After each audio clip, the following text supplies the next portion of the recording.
Hello students, Raman sir classes channel पर आप सभी स्टूडेंट्स का मैं शैलेंद्र प्रकाश स्वागत करता हूं। तो सभी स्टूडेंट्स का सबसे पहले ध्यान से सुने, जो आप लोगों का विक्रांत बैच की क्लासेस चल रही हैं उसी सीक्वेंस में आज आप लोगों का सेकंड सेशन माइक्रो प्रोसेसर का। तो सबसे पहले वीडियो को देखते ही आप लोग लाइक करें और शेयर करें, और जो भी नए स्टूडेंट चैनल पर विजिट कर रहे हैं आप लोग सबसे पहले इस चैनल को सब्सक्राइब ज़रूर करें। ठीक है, चलिए तो स्टार्ट करता हूँ स्टूडेंट मैं आज के सेशन को, आज की क्लास को। जैसे आप लोगों ने लास्ट लेक्चर को देखा होगा स्टूडेंट, माइक्रो प्रोसेसर का जो आपके ITI TG2 के एग्जामिनेशन में बेसिक कुछ क्वेश्चंस को पूछता है, तो उसी के रिस्पेक्टिवली, उसी सिलेबस के रिस्पेक्टिवली जनरल सी और इम्पॉर्टेंट बातों को हम लोग डिस्कस भी कर रहे हैं। ठीक है, तो लास्ट क्लास की अगर मैं बात करता हूँ स्टूडेंट आपका, तो लास्ट क्लास में हमने हिस्ट्री को स्टार्ट किया था। ठीक है, माइक्रो प्रोसेसर के इतिहास की बात चल रही थी कि माइक्रो प्रोसेसर कब और कहां से स्टार्ट हुआ था। ठीक है, तो हमने सबसे पहले कहा भी था कि जब लास्ट क्लास में हम लोगों ने देखा भी था माइक्रो प्रोसेसर के इतिहास को, तो हमने एक छोटी सी बात कही थी कि सबसे पहला ढूंढा गया माइक्रो प्रोसेसर, जो फर्स्ट माइक्रो प्रोसेसर जो इंट्रोड्यूस हुआ था, इस बात को हम ऐसे भी कह सकते हैं कि सबसे पहला जो माइक्रो प्रोसेसर ढूंढा गया था वो कौन सा था, आपका 4004 था।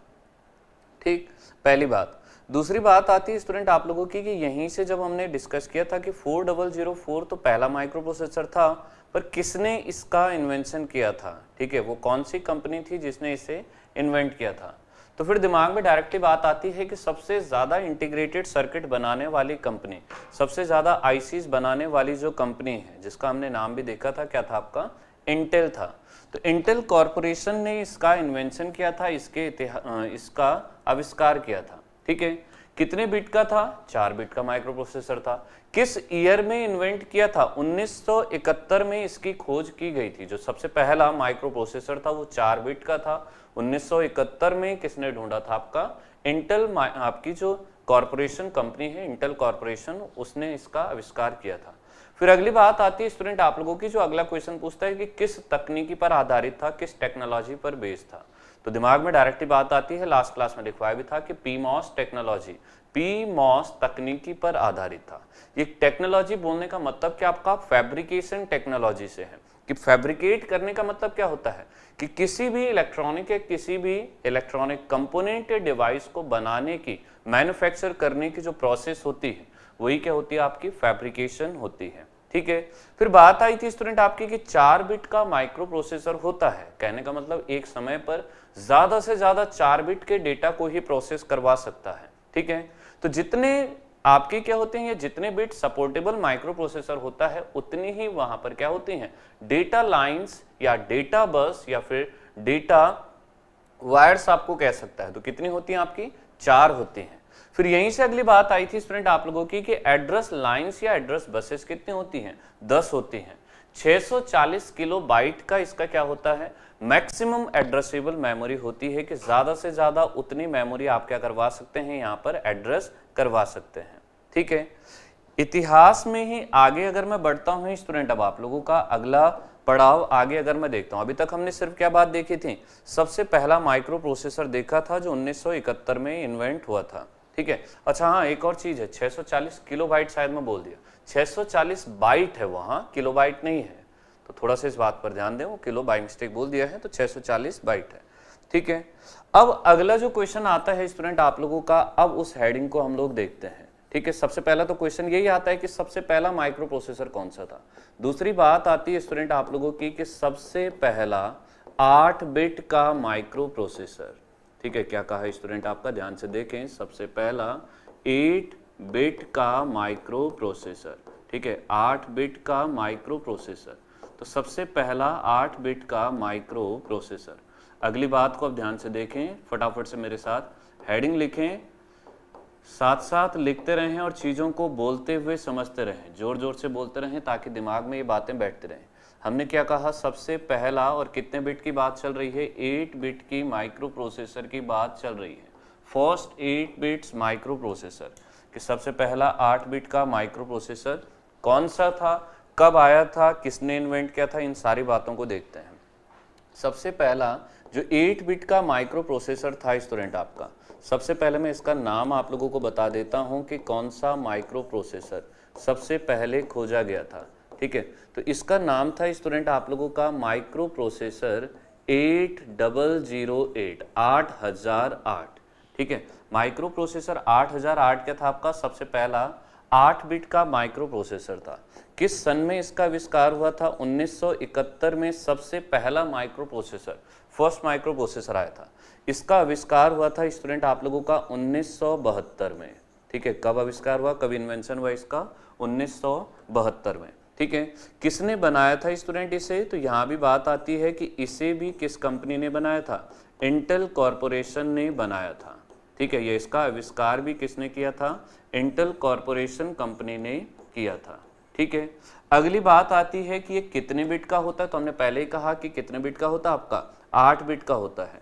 तो आपने यही बात को रिवाइज करते हुए लिखा भी कि ये क्या है आपका? 8 बिट का माइक्रो प्रोसेसर है। ठीक है, ये क्या स्टूडेंट आप लोगों का एक 8 बिट का या 8 बिट का माइक्रो प्रोसेसर है।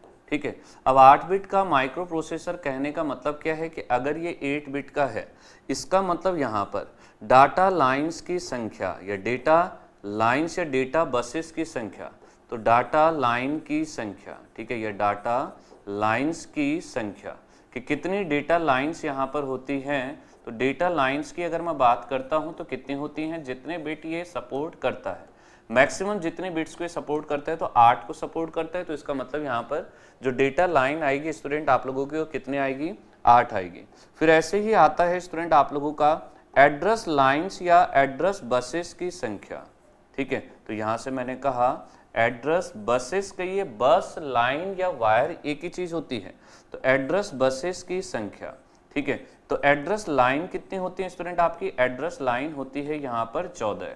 ठीक है, 14 यहाँ पर क्या होती है आपकी? एड्रेस लाइंस होती हैं। ठीक है, फिर अगली बात आती है कि मैक्सिमम कितनी मेमोरी को ये क्या कर सकता है? एड्रेस करवा सकता है। तो हम इस बात को लिखते भी हैं, क्या कहते हैं? मैक्सिमम एड्रेसेबल मेमोरी, कि कितनी मेमोरी को ये एड्रेस दे सकता है। ठीक है, तो मैक्सिमम एड्रेसेबल मेमोरी, या आप कह सकते हैं कि कितने एड्रेस ये लिख सकता है। ठीक है, एड्रेस बस मतलब एड्रेस भेजने के लिए जो तारों का झुंड या तारों का समूह यूज होता है। ठीक है, तो मैक्सिमम एड्रेसेबल मेमोरी जो इसकी होती है वो होता है आपका 16 किलोबाइट।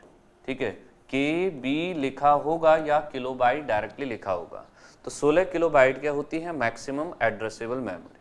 अच्छा, एक चीज रह गई आपकी कि ये किस तकनीकी पर आधारित होता है? तो ये जो माइक्रो प्रोसेसर था ये भी किस तकनीकी पर आधारित था आपका? PMOS टेक्नोलॉजी या फिर PMOS तकनीकी पर आधारित था। ठीक है, ये भी क्या है स्टूडेंट आप लोगों का? PMOS टेक्नोलॉजी पर बेस्ड है। ठीक है, ये भी किस पर बना हुआ था? ये इसका फैब्रिकेशन भी जो हुआ था वो किस टेक्नोलॉजी पर आधारित था आपका? ये PMOS टेक्नोलॉजी पर आधारित था। मेरे साथ फटाफट से जोर जोर से बातों को बोलना स्टार्ट करें, ध्यान से समझते हुए। हमारे पास क्वेश्चन आता है कि सबसे पहला माइक्रो प्रोसेसर कौन था? तो हमारे दिमाग में आता है 4004। ठीक है, फिर अगली बात आती है कि सबसे पहला 8 बिट का माइक्रो प्रोसेसर कौन सा था? तो हमारे दिमाग में डायरेक्टली आता है कि कौन सा था आप लोगों का? 8008 था। 4004 पहला माइक्रो प्रोसेसर था और 8008 की अगर मैं बात करता हूं तो ये सबसे पहला 8 बिट का माइक्रो प्रोसेसर था। किसने बनाया था इसे? यह सबसे पहली बात कि कब बनाया गया था? तो हमने कहा कि 1972 में बनाया गया। किसने बनाया? इंटेल कॉरपोरेशन कंपनी ने बनाया। कितने बिट का बनाया?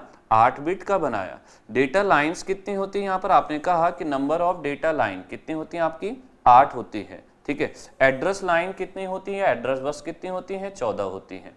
मैक्सिमम एड्रेसेबल मेमोरी कि मैक्सिमम मेमोरी कितनी या मैक्सिमम एड्रेस कितने तरीके से आप लिख सकते हैं या कितनी एड्रेस बना सकते हैं? तो 16 किलोबाइट। ठीक है, फिर अगली बात आई आपकी कि कौन सी तकनीकी पर आधारित था ये? तो ये आपका PMOS तकनीकी पर आधारित या PMOS टेक्नोलॉजी पर आधारित था। ठीक है, तो इसे फटाफट से लिख लें। ये आपका पहला आज का माइक्रो प्रोसेसर, या आप कह सकते हैं कि सबसे पहला ढूंढा गया 8 बिट का माइक्रो प्रोसेसर। एक एक बात को ध्यान से देखते रहें और जैसे जैसे आप लोग लाइव आ रहे हैं, ठीक है, इस वीडियो को लाइक करें और ज़्यादा से ज़्यादा शेयर करें। और अगर कोई नया स्टूडेंट हैं तो आप लोग सबसे पहले चैनल को सब्सक्राइब ज़रूर करें। ठीक है, चलिए तो इसे फटाफट से लिख लीजिए आप लोग, फिर हम आगे बढ़ते हैं। जैसे लिख लेंगे तुरंत बताइएगा, ठीक है। मैं कमेंट्स पर ज़्यादा ध्यान नहीं दूंगा क्योंकि इस टाइम पर एग्ज़ाम हमारे सामने पर है, तो क्लास में कमेंट्स पर कम और जो कंटेंट मिल रहा है उस कंटेंट पर ज़्यादा ध्यान देना है।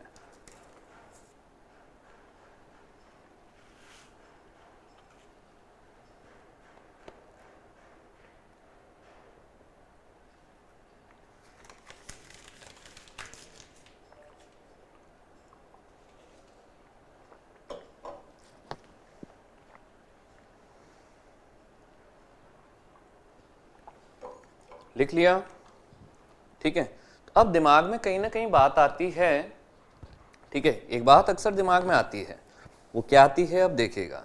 यहां से क्या बात दिमाग में आती है कि सर जब ये 8 बिट का माइक्रो प्रोसेसर बन चुका था तो हमने 800 या 8085 जिसे हम सबसे ज़्यादा प्रयोग करते हैं तो उसे बनाने की ज़रूरत क्या पड़ी, जब हमारे पास ऑलरेडी ये माइक्रो प्रोसेसर बन चुका था जो कि 8 बिट का भी था, ठीक है। तो फिर हमें आगे आविष्कार करने की ज़रूरत क्या पड़ी, आगे ढूंढने की क्या ज़रूरत पड़ी, ठीक है। अगली बात पर आते हैं स्टूडेंट, ठीक है। तो मैंने यहां से क्या कहा, मैंने यहां से लिखा 8008 की कमियां, कि आगे आविष्कार इसलिए हुआ क्योंकि इसमें कुछ कमियां थी, ठीक है। तो अब इसकी कमियों को देखते हैं कि इसमें कमियां क्या थी। सबसे पहली कमी जो थी स्टूडेंट आपकी, ये बन किस तकनीकी पर रखा था, पीमॉस पर। पीमॉस तकनीकी पर कोई भी डिवाइस जब बनाई जाती है तो उसकी स्पीड या कार्य करने की जो स्पीड होती है वो कैसी होती है, आपकी धीमी होती है या धीरा होता है, ठीक है। तो यहां हमने सीधे कहा कि इसकी जो वर्किंग स्पीड थी वो कैसी थी, स्लो थी, ठीक है। ये काम कैसे कर रहा था, धीरे धीरे कर रहा था, मतलब आपने कमांड दी, आपने कुछ इनपुट दिया और उसके सापेक्ष आपका बहुत देर में आउटपुट आ रहा था, ठीक है। इतना। दूसरी बात यहीं से निकलकर आती है स्टूडेंट कि आज के टाइम पर जितनी भी आईसीज बनती हैं वो ट्रांजिस्टर लॉजिक पर बनती हैं, टीटीएल पर बनती हैं। तो 8008 जो माइक्रो प्रोसेसर था, ठीक है, तो आप कह भी सकते हैं कि यह है माइक्रो प्रोसेसर, ठीक है, यह है माइक्रो प्रोसेसर, ठीक है। 8008 की बात हो रही है कि ये जो माइक्रो प्रोसेसर था यह है माइक्रो प्रोसेसर टीटीएल के अनुकूल नहीं था, ट्रांजिस्टर लॉजिक इसे हम कहते हैं, टीटीएल के साथ आपका कंपैटिबल नहीं था, ठीक है। तो आप कह सकते हैं कि टीटीएल के अनुकूल या कंपैटिबल नहीं था, ठीक है। क्या था आपका, ये टीटीएल के कंपैटिबल नहीं था, ठीक है। डिजिटल इलेक्ट्रॉनिक्स में टीटीएल पढ़ा होगा आपने, मैं यहाँ पर टीटीएल की फुल फॉर्म भी लिख देता हूँ कि टीटीएल क्या होता है स्टूडेंट आपका, टीटीएल होता है स्टूडेंट आप लोगों का ट्रांजिस्टर, पहले टी का मतलब आपका ट्रांजिस्टर, दूसरे टी का मतलब भी आपका ट्रांजिस्टर ही है, ठीक है। तो ट्रांजिस्टर और एल का मतलब आपका लॉजिक, ट्रांजिस्टर लॉजिक फैमिली के साथ ये अनुकूल या कंपैटिबल नहीं था। तो कंपैटिबल या अनुकूल नहीं होने का मतलब क्या आप लोगों का, कि ये आपका इसके साथ या इस टीटीएल के साथ सही से कार्य नहीं कर पा रहा था, ठीक है।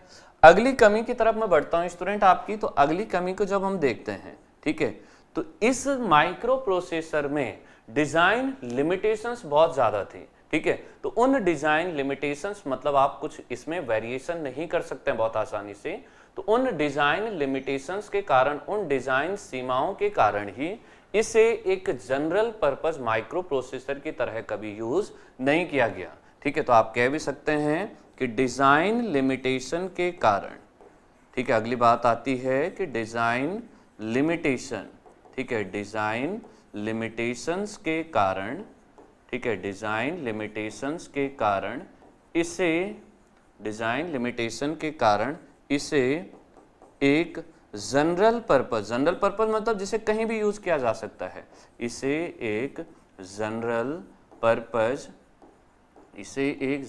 पर्पस माइक्रो प्रोसेसर की तरह है, ठीक है, इसे एक जनरल पर्पस माइक्रो प्रोसेसर, मैं इतना ही शॉर्टकट लिख दे रहा हूं, माइक्रो प्रोसेसर की तरह है यूज नहीं किया जाता है, माइक्रो प्रोसेसर की तरह यूज नहीं किया जाता है, ठीक है। तो इसीलिए इसे एक जनरल पर्पस माइक्रो प्रोसेसर की तरह प्रयोग या यूज नहीं किया जाता है। ठीक है, डिजाइन लिमिटेशन के कारण इसे एक साधारण या जनरल पर्पस कहने का मतलब जिसे कहीं भी इस्तेमाल किया जा सके।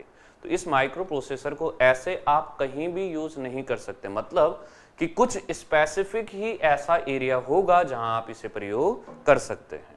ठीक है, तो अब इसकी कमियों को पूरा करने के लिए आप साथ के साथ स्क्रीनशॉट लेते रहें या लिखते रहें। ठीक है, थोड़ा सा तेज इसलिए चल रहा हूं क्योंकि समय की कमी है। ठीक है, अब ये जो माइक्रो प्रोसेसर था स्टूडेंट आप लोगों का 8008 जो सबसे पहला माइक्रो प्रोसेसर था, इसकी कमियों के निवारण के लिए, इसकी कमियों को पूरा करने के लिए अगला माइक्रो प्रोसेसर ढूंढा गया। ठीक है, ये अगला माइक्रो प्रोसेसर बनाया गया, उसका नाम था स्टूडेंट आप लोगों का, अगले माइक्रो प्रोसेसर की अगर मैं बात करता हूं, ठीक है, तो 8 बिट का ही एक माइक्रो प्रोसेसर जो 8008 का एडवांस वर्जन था। ठीक है, तो माइक्रो प्रोसेसर इसका नाम था आपका 8080 8080 माइक्रो प्रोसेसर 8080 बनाया गया। ठीक है, अब देखते हैं कि इसमें क्या खासियत थी। ठीक है, इस माइक्रो प्रोसेसर को देखते हैं कि इसमें क्या खासियत थी। सबसे पहली बात तो दिमाग में वही आती है कि कब बनाया और किसने बनाया। ठीक है, तो ये बना था स्टूडेंट आप लोगों का 1974 में। ठीक है, ये कब बना स्टूडेंट आप लोगों का, इसकी अगर मैं बात करता हूं, या इसका जो आविष्कार हुआ था वो 1974 में हुआ था, 1974 में हुआ था। पहला क्वेश्चन। दूसरा क्वेश्चन किसने किया था आपका, कि इंटेल ने इसका भी आविष्कार किया था। ठीक है, इसका भी आविष्कार या इसको भी किसने बनाया था आपका, इंटेल ने बनाया था। ठीक है, इंटेल ने इसका क्या किया, आविष्कार किया, या आप कह सकते हैं कि इंटेल कॉरपोरेशन ने इसे बनाया था। ठीक है, फिर तीसरी बात पर आते हैं कि इंटेल ने बनाया, 1974 में बनाया। फिर बात आती है कि कितने बिट का बनाया, तो हमने कहा कि ये भी कितने बिट का माइक्रो प्रोसेसर था आपका, 8 बिट का माइक्रो प्रोसेसर है। 8 बिट का कहने का मतलब क्या है स्टूडेंट आपका, मेरे साथ बोलते जरूर रहें, दोहराते जरूर रहें, 8 बिट का माइक्रो प्रोसेसर था। क्यों, क्योंकि ज्यादा से ज्यादा 8 बिट को ही एक समय में ये क्या कर सकता था, प्रोसेस कर सकता था। तो आपने कहा कि 8 बिट का क्या होता है, ये माइक्रो प्रोसेसर होता है। ठीक है, ये कितने बिट का माइक्रो प्रोसेसर था आपका, 8 बिट का माइक्रो प्रोसेसर था। ठीक है, तो 8 बिट की बात को ही जोड़ते हुए मैंने क्या कहा था कि जितने बिट का माइक्रो प्रोसेसर होता है उतने ही हमारी क्या होती हैं, डाटा लाइंस होती हैं। ठीक है, या फिर आप इसी को क्या कहते हैं, डेटा बसेस भी कहते हैं। ठीक है, तो डाटा लाइन कहिए या डाटा बस कहिए, कितनी है, 8 बिट का माइक्रो प्रोसेसर था, तो डाटा लाइन भी कितनी या डेटा लाइंस भी कितनी होंगी, 8 होंगी। तो डाटा लाइन लिखी तो फिर बात आई आपकी कि एड्रेस लाइंस की संख्या। ठीक है, यहां से हमने क्या कहा, एड्रेस लाइंस या एड्रेस बसेस की संख्या। तो हमने सबसे पहले बात जो समझी थी वो समझी थी कि 8 बिट का होता है, मतलब 8 बिट को मैक्सिमम ये प्रोसेस करवा सकता है। ठीक है, तो हमने उसी के आधार पर कहा कि डेटा लाइंस 8 होती हैं, जबकि जो एड्रेस लाइंस होती हैं या नंबर एड्रेस लाइंस के, या एड्रेस लाइंस की जो संख्या होती है वो कितनी होती है आपकी, 16 होती है। अब अगली बात आती है कि ये किस तकनीकी पर आधारित था। ठीक है, तो ये जो माइक्रो प्रोसेसर था ये आपका NMOS तकनीकी पर आधारित था, NMOS टेक्नोलॉजी पर आधारित था। ठीक है, इस माइक्रो प्रोसेसर की अगर मैं बात करता हूं तो ये किस पर आधारित था आपका, NMOS तकनीकी पर आधारित था। ठीक है, यह NMOS टेक्नोलॉजी पर बेस्ड था। ठीक है, यहां से अगर मैं लेकर भी चलूं कि किस पर आधारित था, किस पर बेस्ड था आप लोगों का, NMOS टेक्नोलॉजी पर बेस्ड था। N मतलब एन टाइप सेमीकंडक्टर की बात हो रही है क्या, एन टाइप सेमीकंडक्टर या एन टाइप का चैनल, या फिर इलेक्ट्रॉन्स की बात हो रही है, N4 नेगेटिव, और नेगेटिव कौन होता है, इलेक्ट्रॉन्स। तो हमने पहले भी कहा था कि इलेक्ट्रॉन्स की मोबिलिटी, जब बेसिक इलेक्ट्रॉनिक्स पढ़ा था कि इलेक्ट्रॉन्स की मोबिलिटी कैसे होती है, होल्स से बहुत ज्यादा होती है, और इसी कारण से हम N वाली डिवाइस को ज्यादा यूज करते भी हैं। ठीक है, एड्रेस बसेस की संख्या हमने देखी थी, तो इसके आधार पर हम देखते हैं मैक्सिमम कितनी मेमोरी को एड्रेस हम कर सकते हैं। तो हमने कहा मैक्सिमम एड्रेसेबल। ठीक है, कितनी मेमोरी को एड्रेस हम दे सकते हैं, मैक्सिमम एड्रेसेबल, या मेमोरी में हम कितने एड्रेस लिख सकते हैं। तो ये आ जाता है स्टूडेंट आप लोगों का कितना, 65,536, ठीक है। ये कितना आ जाता है आपका, कितनी लोकेशन लिख सकते हैं, 65,536 बाइट वो बिट्स, ठीक है। या फिर इसी को कितना कहते हैं स्टूडेंट आपका, ये आपका 64 किलो बाइट भी आप कह सकते हैं, ठीक है। 64 किलो बाइट भी इसे कह सकते हैं, या तो 65,536 बिट्स कहिए या 64 किलो बाइट कहिए, ठीक है। अब बात आती है कि सर इसको जिस चीज के लिए बनाया गया था, ठीक है, क्या वो चीजें इससे पूरी हुई या नहीं हुई, ठीक है। तो अब बात आती है, यहीं से मैं दूसरी बात को लिखता हूं कि क्या कहा, 8080 के लाभ, ठीक है, कि फायदे कुछ हुए भी या नहीं हुए। तो 8080 के फायदे, ठीक है, या लाभ आप कह सकते हैं, ठीक है। तो इसका सबसे पहला फायदा क्या हुआ स्टूडेंट आप लोगों का, कि ये बना हुआ था NMOS से। तो NMOS से बना हुआ था, तो इसी कारण से इसकी स्पीड कैसे होती है, ज़्यादा, या ये कैसा था आपका एक, यह एक आप कह भी सकते हैं कि यह एक क्या आपका फास्ट माइक्रो प्रोसेसर है, ठीक है। यह एक क्या आपका तेज चलने वाला माइक्रो प्रोसेसर है, कि ये तेजी से काम करता है, ठीक है, एक फास्ट माइक्रो प्रोसेसर, पहली बात। दूसरी बात, पीछे क्या कमी थी कि TTL के साथ या TTL के अनुकूल नहीं था, तो ये आपका TTL के अनुकूल भी है, ठीक है, TTL के अनुकूल है, ठीक है, या TTL के साथ ये कंपैटिबल है, ठीक है। तो ये जो माइक्रो प्रोसेसर था ये TTL कंपैटिबल था या TTL के अनुकूल है, ठीक है। जितनी बातें लिखवा रहा हूं आप लोग ध्यान से मेरे साथ बोलते रहें। चलिए फिर से बोलना स्टार्ट कीजिएगा, साथ में आप लोग फटाफट से।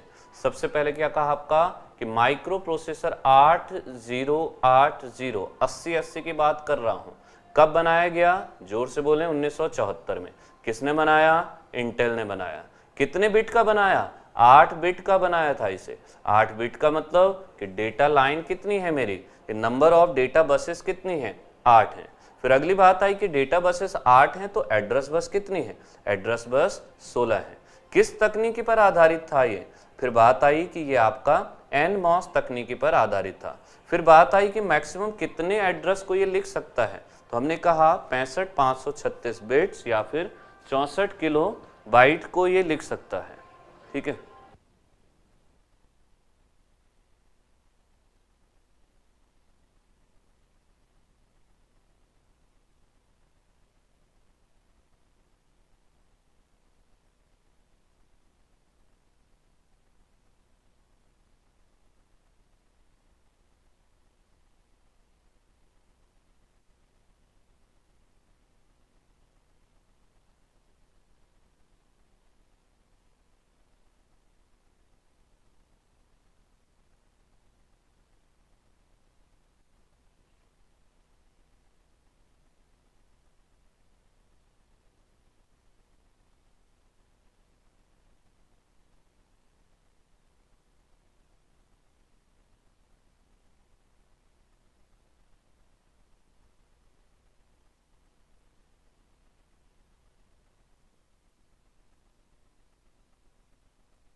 हाँ, तो क्या कहा आपका कि इसके फायदे हमने देखे, फिर फायदे की बात करते हैं, इसके लाभ की बात करते हैं। तो इसके फायदे क्या निकले आपका कि ये क्या आप लोगों का फास्ट माइक्रो प्रोसेसर है, पहली बात। और दूसरी बात आपका कि TTL के क्या है, ये अनुकूल है या TTL के साथ कंपैटिबल है, ठीक है।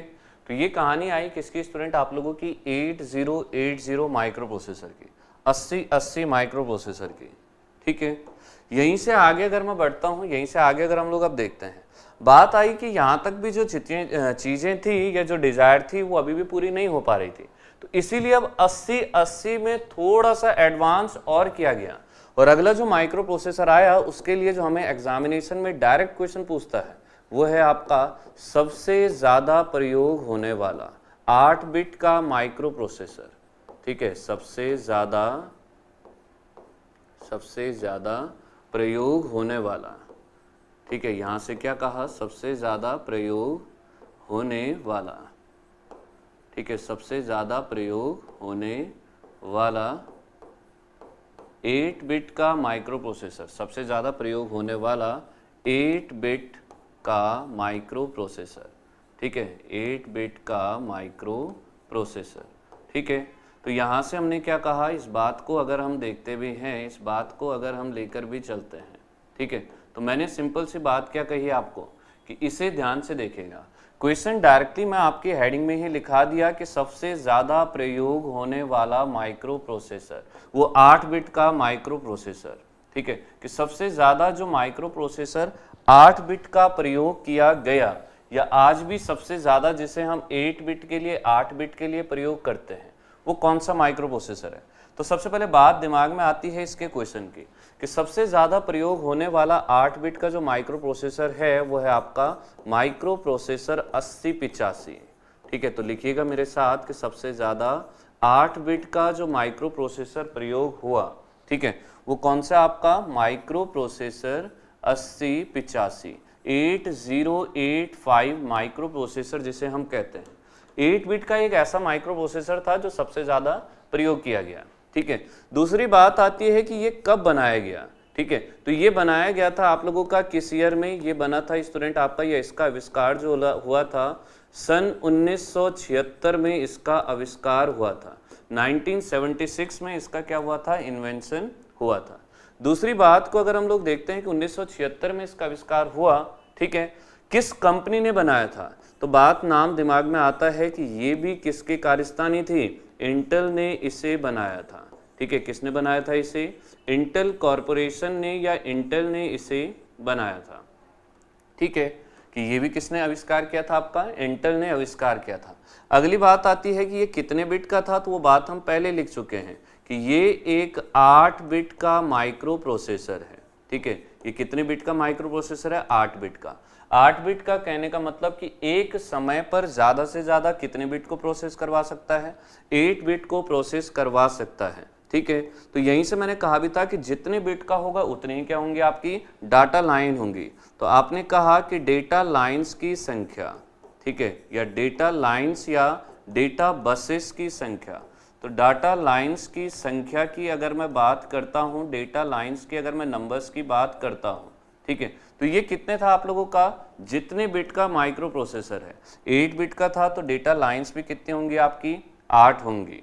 ठीक है, फिर इसी तरह से अगली बात को अगर मैं देखता हूं, तो फिर हमने क्या कहा, फिर बात आई आपकी एड्रेस लाइंस की संख्या या एड्रेस बसेस की संख्या। ठीक है, तो एड्रेस लाइंस या एड्रेस बसेस की संख्या की अगर मैं बात करता हूं, तो ये कितनी होती है, यहाँ पर 16 होती हैं। ठीक है, एड्रेस बसेस के आधार पर फिर एक इंपॉर्टेंट क्वेश्चन बनता है कि मैक्सिमम कितने एड्रेस लिखे जा सकते हैं। ठीक है, तो हमने कहा मैक्सिमम एड्रेसेबल मेमोरी। ठीक है, मैक्सिमम एड्रेसेबल मेमोरी, कि कितनी मैक्सिमम मेमोरी को एड्रेस दिया जा सकता है। तो ये आता है स्टूडेंट आप लोगों का कितना, यहां से अगर मैं कहूं भी तो ये बनता आपका 2 की घात 16। ठीक है, ये अगर आप लिखें तो 2 की घात 16 बाइट्स, या तो आपको एग्जाम में ऐसे लिख कर देगा, या फिर आपका ये बात कहेगा 64 किलो बाइट की। ठीक है, कि 64 किलो बाइट्स, ठीक है, के भी लिख कर दे देगा। तो यहाँ सिंपल लिखा होगा बी, यहाँ लिखा होगा आपका के बी। ठीक है, और या फिर आप लोगों का लिख कर दे देगा स्टूडेंट आपका 65536। ठीक है, तो 65536 आपकी क्या होंगे, फिर बिट्स होंगे। ठीक है, कि इतना क्या होता है आपका मैक्सिमम एड्रेस, आप इस मेमोरी, ये इतने सारे मैक्सिमम एड्रेस आप लोग इसमें लिख सकते हैं। ठीक है, अगली बात आती है कि सर यहाँ पर अभी टेक्नोलॉजी रह गई है कि किस तकनीकी पर ये आधारित था। ठीक है, तो यहाँ पर अगर मैं टेक्नोलॉजी की भी बात करता हूँ कि ये जो माइक्रो प्रोसेसर है, ठीक है, ये किस पर आधारित था, आपका 8085 माइक्रो प्रोसेसर, ठीक है, 8085 माइक्रो प्रोसेसर, ठीक है। इसकी बात भी अगर मैं करता हूं कि 8085 माइक्रो प्रोसेसर किस तकनीकी पर आधारित है, तो आपने कहा कि ये आप लोगों का NMOS टेक्नोलॉजी पर, NMOS तकनीकी पर आधारित है, ठीक है। ये क्या होता है स्टूडेंट आप लोगों का, NMOS टेक्नोलॉजी या NMOS तकनीकी पर आधारित है, ठीक है। कि 8085 माइक्रो प्रोसेसर की अगर मैं बात करता हूँ, ठीक है, तो ये किस पर बनाया हुआ है स्टूडेंट आप लोगों का, ये आप लोगों का, ठीक है, NMOS टेक्नोलॉजी पर आधारित है, ठीक है। कि ये किस टेक्नोलॉजी पर बनाया गया, आपका NMOS टेक्नोलॉजी पर बनाया गया माइक्रो प्रोसेसर है, ठीक है। इतना अच्छा, एक और इंपॉर्टेंट क्वेश्चन स्टूडेंट इसके लिए अक्सर एग्जामिनेशन में रहता है, अक्सर पेपर में पूछता है, वो है स्टूडेंट आपका कि ये किस माइक्रो प्रोसेसर का एडवांस वर्जन था। तो यहाँ से नोट करके एक इंपॉर्टेंट बात को लिख दीजिएगा, ठीक है। इसके लिए क्योंकि ये सबसे ज़्यादा प्रयोग होने वाला 8 बिट का माइक्रो प्रोसेसर था, तो इसके लिए एक इंपॉर्टेंट बात को लिखिएगा स्टूडेंट। क्या कहा आपका कि 8085, ठीक है, माइक्रो प्रोसेसर, ठीक है, 8085 माइक्रो प्रोसेसर किसका एडवांस वर्जन था आपका, 8080 का एडवांस वर्जन है, ठीक है। ये क्या आपका 8080 का एडवांस वर्जन है, ठीक है। ये किसका एडवांस वर्जन आपका 8080 माइक्रो प्रोसेसर का एडवांस वर्जन है, ठीक है। तो यहाँ से बातों को याद भी रखें, ये बातों को लिखकर इस तरह से ध्यान भी रखें, ठीक है। हमने क्या कहा, यहाँ से अगर मैं लेकर भी चलता हूँ, यहाँ से अगर हम लोग नॉर्मली देखते भी हैं तो सिंपल सी बात निकल कर आई, ठीक है। सबसे पहले हमने क्या कहा, ध्यान से देखिएगा, अब चीज़ों को ध्यान से देखना स्टार्ट कर दीजिए, हाँ, कि सबसे ज़्यादा प्रयोग होने वाला, सबसे ज़्यादा प्रयोग किया जाने वाला 8 बिट का माइक्रो प्रोसेसर, तो जोर से बोले मेरे साथ, कौन सा होता है, ये आपका 8085 माइक्रो प्रोसेसर होता है। कब बनाया गया था, ये किस सन में इसका आविष्कार हुआ था, 1976 में। किसने बनाया था, इंटेल ने बनाया था। कितने बिट का था, तो पहले कही ये बात कि 8 बिट का था। डेटा लाइंस की संख्या, डाटा लाइन की अगर मैं संख्या की बात करता हूं तो उतनी ही होती है जितने बिट का माइक्रो प्रोसेसर। फिर बात आई आपकी एड्रेस लाइंस की संख्या या एड्रेस बसेस की संख्या, तो कितनी होती है आपकी, 16 होती है। फिर बात आई आप लोगों की मैक्सिमम एड्रेसेबल मेमोरी की, कि मैक्सिमम एड्रेसेबल मेमोरी कितनी होती है, तो कितनी होती है आपकी 2 की घात 16 बाइट कहिए, या फिर आप 64 किलो बाइट कहिए, या फिर 65,536 बिट्स कहिए, ठीक है। तीनों में से कोई भी आंसर आपको लिखकर दे सकता है। फिर बात आई कि किस तकनीकी पर आधारित होता है, तो ये आपका NMOS तकनीकी पर आधारित, NMOS टेक्नोलॉजी पर बेस्ड होता है। किसका एडवांस वर्जन है, यहाँ आपने देखा कि ये एडवांस वर्जन है, ठीक है। जैसे मोबाइल के एडवांस वर्जन आते हैं ना कुछ चीजें बढ़कर आती हैं, तो ऐसे ये किस में बढ़कर आया था आपका, सॉरी 8080 माइक्रो प्रोसेसर में था। आप देख भी सकते हैं बनाने वाली कंपनी भी वही थी, इतने बिट का था, यहाँ इतनी एड्रेस लाइन थी, ये भी इतना ही था, टेक्नोलॉजी भी सेम थी, बस अंतर कहाँ आया था, कुछ इंस्ट्रक्शंस नए ऐड कर दिए गए थे। और वो इंस्ट्रक्शंस कौन से थे आपके, वो थे आपके इंटरप्ट से रिलेटेड इंस्ट्रक्शंस। कौन से इंस्ट्रक्शन थे आपके, इंटरप्ट से रिलेटेड इंस्ट्रक्शंस, ठीक है। अब इसी के बाद ये सबसे इंपॉर्टेंट है, इस माइक्रो प्रोसेसर के आगे आप लिख भी दीजिएगा कि सबसे ज्यादा इंपॉर्टेंट माइक्रो प्रोसेसर यही है, ठीक है, जहां से आपके सबसे ज्यादा क्वेश्चंस रहते हैं, ठीक है। यही आपका क्या है, मोस्ट इंपॉर्टेंट माइक्रो प्रोसेसर है। चलिए आगे के माइक्रो प्रोसेसर की भी थोड़ी सी बात कर लेता हूं, जिन्हें अक्सर एग्जामिनेशन में पूछ लेता है।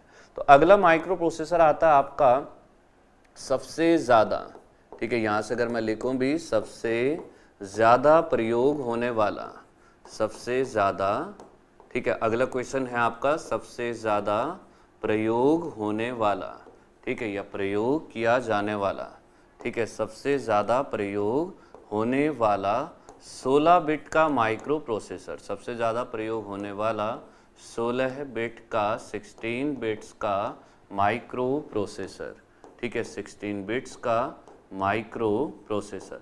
कि माइक्रो प्रोसेसर किसकी बात चल रही है, 16 बिट के ऐसे माइक्रो प्रोसेसर की बात चल रही है। भाई सारे लेक्चर्स के PDF आपके विक्रांत बैच में अपलोड हो रहे हैं, हाँ, वहीं आप लोग ये लेक्चर नंबर देखकर अपने PDF देख सकते हैं, ठीक है। वो हमारे, उसके लिए आपको क्या करना है, जिन स्टूडेंट्स ने अभी ज्वाइन नहीं किया है, EAD ऑनलाइन क्लासेस एप्लीकेशन को डाउनलोड कीजिएगा, ठीक है। फ्री ऑफ कॉस्ट है वैसे, बट जीरो अमाउंट रखा नहीं जाता, इसीलिए 1 रुपये का वो कोर्स है, तो उसे ज्वाइन कीजिएगा और वहाँ से आप उन PDFs को देख सकते हैं। चलिए, सबसे ज़्यादा प्रयोग होने वाला 16 बिट का माइक्रो प्रोसेसर, तो सबसे पहला क्वेश्चन का आंसर आता है, कौन सा माइक्रो प्रोसेसर था आपका, 8086 माइक्रो प्रोसेसर, ठीक है। 16 बिट का सबसे ज़्यादा प्रयोग होने वाला कौन सा माइक्रो प्रोसेसर था आपका, 8086 माइक्रो प्रोसेसर, एक ऐसा 16 बिट का माइक्रो प्रोसेसर जिसे सबसे ज़्यादा प्रयोग किया गया, ये सबसे ज़्यादा प्रयोग होता है, ठीक है। अब बात आती है इसके बारे में, ठीक है, और बातों को देखने की, ये तो नाम पता चल गया। कब बना था, ये बना था आपका 1978 में, इसका आविष्कार कब हुआ था, 1978 में इसका आविष्कार हुआ था। किस कंपनी ने किया था, तो ये नाम आपका कॉमन वही नाम कि ये भी किसने बनाया था, इंटेल कॉरपोरेशन या इंटेल कंपनी ने इसका आविष्कार किया था। फिर अगली बात आती है कि कितने बिट का था ये, तो सब ने यहाँ अभी ऊपर हमने देखा कि ये कितने का है, 16 बिट का माइक्रो प्रोसेसर है।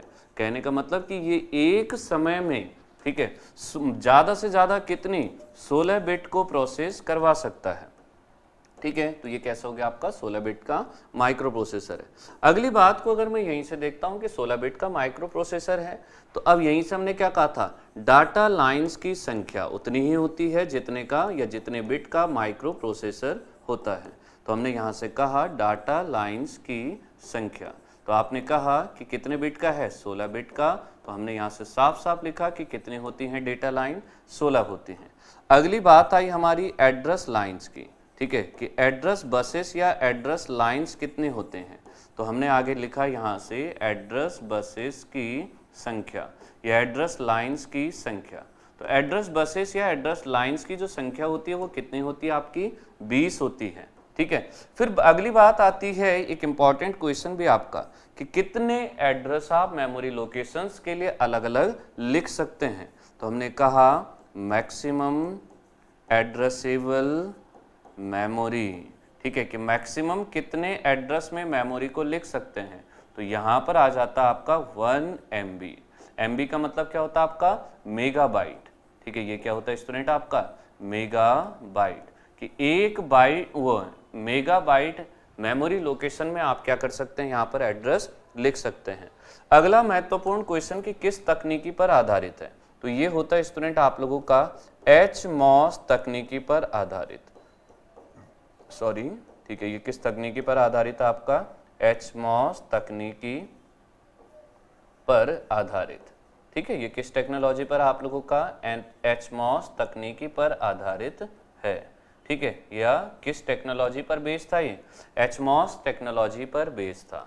अब दिमाग में एक क्वेश्चन आने लगता है कि सर ये HMOS की फुल फॉर्म क्या होती है, क्योंकि ये क्वेश्चन भी अक्सर दिमाग में आता है, ठीक है, क्योंकि NMOS PMOS या आपने बेसिक इलेक्ट्रॉनिक्स में भी पढ़े, ठीक है, पर ये HMOS क्या होता है, तो ये होता है स्टूडेंट आपका हाई डेंसिटी, ठीक है, ये क्या होता है, high density and high speed mass, ठीक है, इसका फुल फॉर्म होता है आपका high density and high speed mass, कि ये कैसा मॉस है आप लोगों का, या कैसा मॉसफेट आपका, हाई डेंसिटी का और आपका हाई स्पीड का माइक्रो प्रोसेसर है, ठीक है। इतना तो ये था स्टूडेंट आप लोगों का 16 बिट का सबसे ज्यादा प्रयोग होने वाला माइक्रो प्रोसेसर। हमने क्या कहा, सबसे ज्यादा प्रयोग होने वाला, और कौन सा, 16 बिट का सबसे ज्यादा प्रयोग होने वाला माइक्रो प्रोसेसर। तो 16 बिट्स का वो माइक्रो प्रोसेसर जिसे हम सबसे ज्यादा यूज करते हैं वो कौन सा आपका 8086 माइक्रो प्रोसेसर है, ठीक है। कब इसका आविष्कार हुआ था, 1978 में हुआ था। किसने किया था, इंटेल ने किया था, बोलते रहे साथ में, ठीक है। कितने बिट का था ये, 16 बिट का था, तो इसीलिए यहीं से बात क्या निकल के आई थी कि इसीलिए डाटा लाइंस की संख्या भी कितनी होती है, 16 होती है।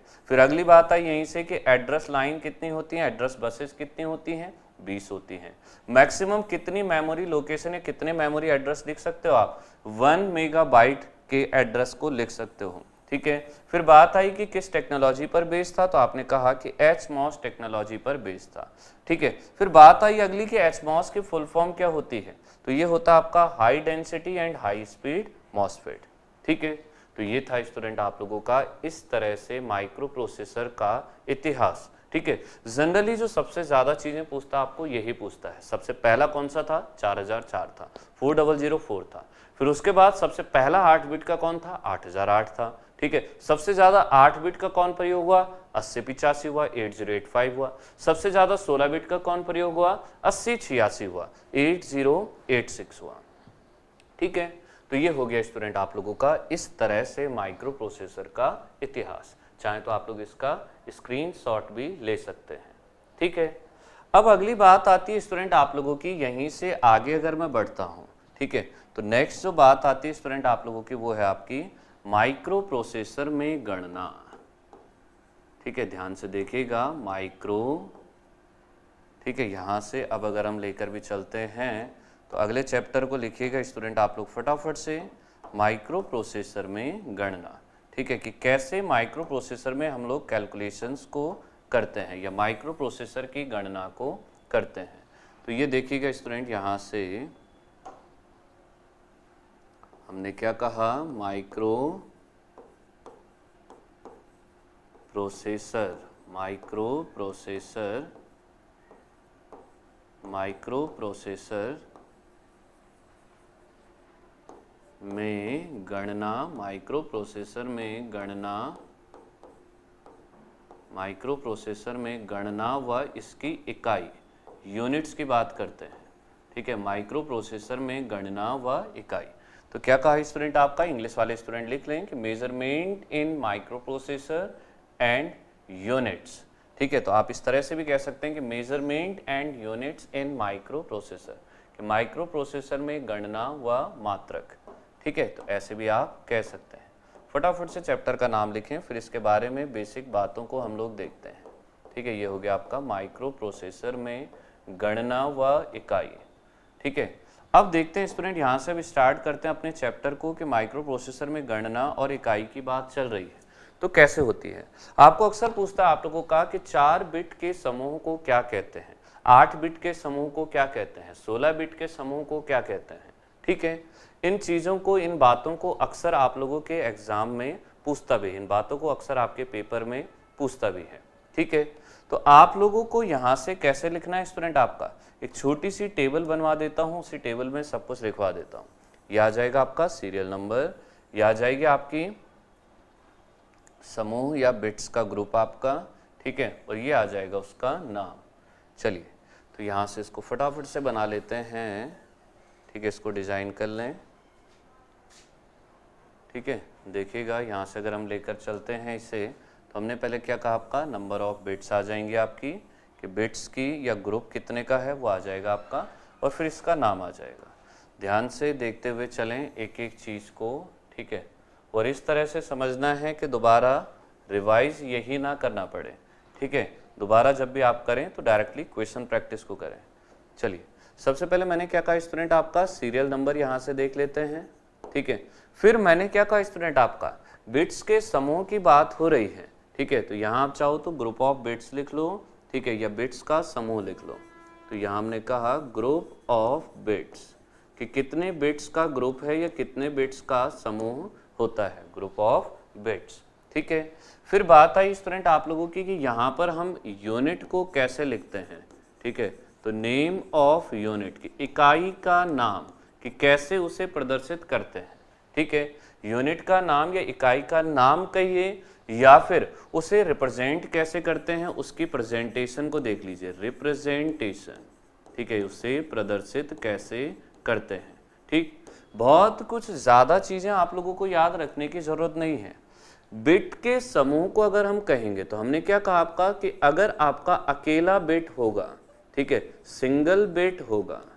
ठीक है, तो सिंगल बिट होगा तो या तो 0 होगा या तो 1 होगा। ठीक है, तो इस बात को अगर मैं यहाँ देखूं तो मैंने क्या कहा, बिट्स का समूह। ठीक है, तो मैंने यहाँ से सिंपल लिखा कि एक बिट। ठीक है, तो एक बिट बराबर क्या होगा, एक बिट को जब आप लिखेंगे तो ये आ जाएगा आपका सिंगल बिट। ठीक है, इसको कैसे लिखते हैं, सिंगल बिट कहेंगे, या फिर नॉर्मल आप इसे बिट कहेंगे। ठीक है, कि अकेली बिट जो होगी आप लोगों की, या सिंगल बिट अगर आपका लिखा गया है तो उसे हम क्या लिखते हैं, या एक बिट लिखा गया है तो वो नॉर्मल आपका क्या है, बिट है या फिर सिंगल बिट है। ठीक है, अब इसी तरह से अगर मैं बात करता हूँ स्टूडेंट, आपका 2 बिट्स अगर आपकी हैं, ठीक है, कि 2 बिट्स के समूह को, क्वेश्चन पूछेगा ग्रुप ऑफ 2 बिट्स, तो 2 बिट्स के समूह को क्या कहते हैं स्टूडेंट, आपका ये कहलाता है आपका एक क्रम। ठीक है, इसे क्या कहा, 1 क्रम। क्रम कहिए, एक क्रम कहिए, या इसी को क्या कहते हैं स्टूडेंट, आपका एक डाइट भी कहते हैं, 1 डाइट। ठीक है, आप ऐसे भी लिख सकते हैं कि यही क्या होता है, आपका 1 डाइट होता है। या फिर इसी को क्या कहते हैं, एक सेमी निबल भी कहते हैं। ठीक है, इसी को क्या कहते हैं, एक सेमी निबल। ठीक है, ये याद करने पड़ेंगे कि 2 बिट्स के समूह को क्या कहते हैं, एक क्रम, एक डाइट या फिर एक सेमी निबल कहते हैं। ठीक, अगली बात आती है आपकी कि 4 बिट के समूह को क्या कहते हैं। ठीक है, ये 4 बिट्स के ग्रुप को क्या कहते हैं, आपको क्वेश्चन देगा कि ग्रुप ऑफ 4 बिट्स, 4 बिट का समूह क्या कहलाता है, निबल कहलाता है। तो यहां से आपने कहा कि एक निबल बराबर आपका कितना होगा, 4 बिट्स होगा। इसीलिए हमने ऊपर क्या लिखा, यहाँ 2 थी तो सेमी निबल कहा उसे। ठीक है, तो एक निबल कहिए या फिर आप कह सकते हैं 2 क्रम। भाई ये 2 थे तो 2 2 लिखेंगे तो 2 क्रम हो जाएगा। ठीक है, फिर इसी तरह से आगे बढ़ते हैं, ये तो हो गया आपका 4 बिट। ठीक है, 4 बिट के बाद माने बात आपके पास दिया हुआ है कि ग्रुप ऑफ 8 बिट्स। ठीक है, कि 8 बिट्स का समूह। ठीक है, तो अगली बात आती है स्टूडेंट आप लोगों की 8 बिट्स का समूह या 8 बिट्स का समूह। ठीक है, तो 8 बिट्स के समूह की या 8 बिट के ग्रुप की अगर मैं बात करता हूं तो ये होता है स्टूडेंट आप लोगों का 1 बाइट। ठीक है, या तो 1 बाइट आपके ऑप्शन में होगा या फिर आपके ऑप्शन में 2 निबल लिखा होगा, क्योंकि 1 निबल 4 बिट की होती है, तो 8 है तो इसका मतलब 2 निबल। या फिर आपके पास 4 क्रम कहा होगा, क्योंकि एक क्रम में 2 बिट होती हैं, तो 4 दूने 8 बिट हो जाएंगे उस हिसाब से। तो ये आ जाएगा आपका 8 बिट के लिए आप ऐसे इसे लिखेंगे। ठीक है, फिर अगली बात आती है स्टूडेंट आप लोगों की कि यहीं से अगर मैं कहता हूं तो 16 बिट के समूह को क्या कहते हैं, ये ग्रुप ऑफ 16 बिट्स क्या कहलाता है। तो 16 बिट्स जो बराबर होती है स्टूडेंट आप लोगों की, वो होती है आपकी एक वर्ड के, कि एक वर्ड इक्वल्स टू क्या होता है आपका 16 बिट होता है। या आप इसी बात को कह सकते हैं कि 2 बाइट भी आपके ऑप्शन में लिखा हो सकता है, या आप कह सकते हैं कि 4 निबल भी लिखा हो सकता है, और इसी तरह से आप लास्ट कहेंगे तो 8 क्रम भी आप कह सकते हैं, 8 क्रम्स भी आप कह सकते हैं। ठीक है, कह सकते मतलब ऑप्शन में वो भी लिखा हो सकता है। फिर अगली बात आई स्टूडेंट आप लोगों की कि 32 बिट को क्या कहते हैं। भाई 16 बिट तो पता चल गया कि क्या होता है आप लोगों का, ये आपका एक वर्ड होता है।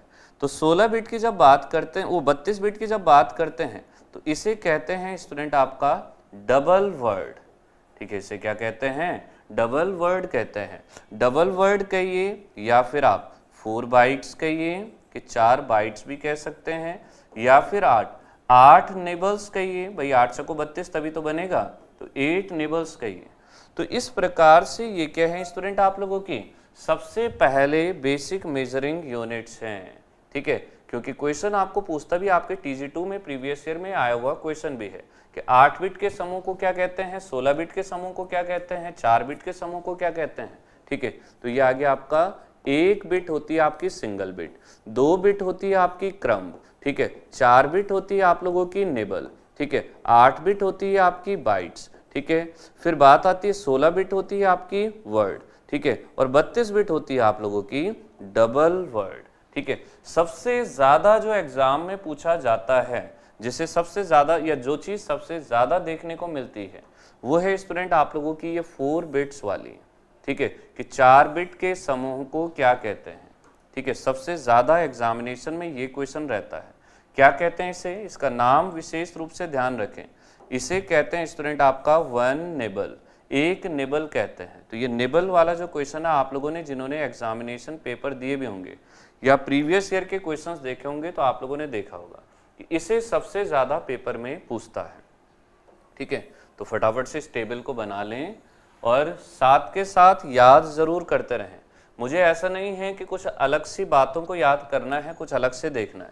मैंने सिंपल कहा, मेरे साथ बोलते रहें जोर से, 1 बिट होगी तो सिंगल बिट, 2 बिट होगी तो क्रम, 3 बिट होगी तो नहीं होगी 3 बिट, ठीक है, 3 बिट का कोई रूल नहीं है।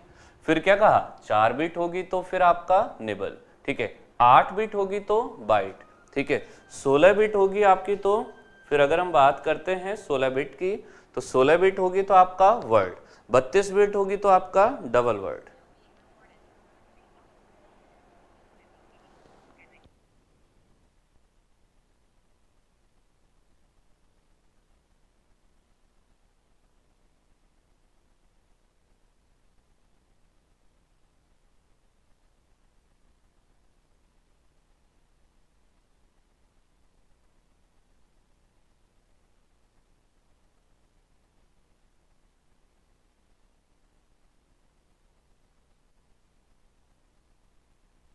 तो ये था स्टूडेंट आप लोगों का माइक्रो प्रोसेसर की गणना व इकाई, ठीक है। ये सबसे ज्यादा पूछा जाता है, ऐसा नहीं है कि बाकी नहीं पूछे जाते हैं, बाकी भी पूछे जाते हैं एग्जाम में, ठीक है, पर सबसे ज्यादा इसी पर एग्जामिनर का फोकस रहता है, सबसे ज्यादा इसे ही पूछता है, ठीक है। तो ये भी मेजरिंग जो यूनिट है आपकी माइक्रो प्रोसेसर में जो गणना व इकाई है ये आप लोगों को याद रखनी है, ठीक। अब चलता हूं स्टूडेंट मैं अपने उस माइक्रो प्रोसेसर पर जहां से मुझे सबसे ज्यादा क्वेश्चंस को, या जहां से मैं कह सकता हूं नॉर्मली मुझे क्वेश्चंस को पूछता है, वो है स्टूडेंट आप लोगों का माइक्रो प्रोसेसर कौन सा, 8085। तो कुछ बेसिक बातें मैं पहले लिखवा चुका हूं, वो मैं दोबारा नहीं लिखवाऊंगा, बस उन्हें रिकॉल करवा दूंगा, ठीक है, लिखवाएंगे नहीं उन्हें दोबारा क्योंकि हम लिख चुके हैं उन बातों को। चलिए, तो अगला जो चैप्टर है स्टूडेंट आप लोगों का वो है आपका माइक्रो प्रोसेसर। ऐसे ही छोटे छोटे ये चैप्टर हैं बस, ठीक है। अगला जो चैप्टर आपका वो है आपका माइक्रो प्रोसेसर 8085, ठीक है, माइक्रो प्रोसेसर 8085, ठीक है, 8085।